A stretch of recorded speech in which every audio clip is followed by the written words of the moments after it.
How to turn on Fortnite voice chat. So first you just simply need to click on your icon here at the top right. It will bring you right here and you just simply need to click on the mic icon right here, the microphone icon at the bottom. As you can see, you will have an option to set the voice method and voice chat settings right there. So it's currently turned off and you just simply need to click on it to turn it on. And you can set it to friends only, friends and teammates, or everybody. And for the voice method, you can set it to open mic, push to talk, and mute. So if you want to set it to open mic, just leave it like that. But if you want to set it to push to talk, just leave it like that.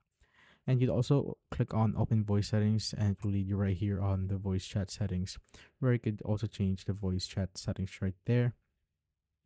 And the voice chat method, you could also select your voice chat input device. So let's say the microphone I'm using is this one. So make sure that the microphone that you're currently using is the one that is set on the input device right here. And the earphones or speakers that you want to use, make sure that it is set to the default output right here, or to whatever output device you want to use. And that's basically it. And if after that, you can just simply apply the changes right here and you're good to go.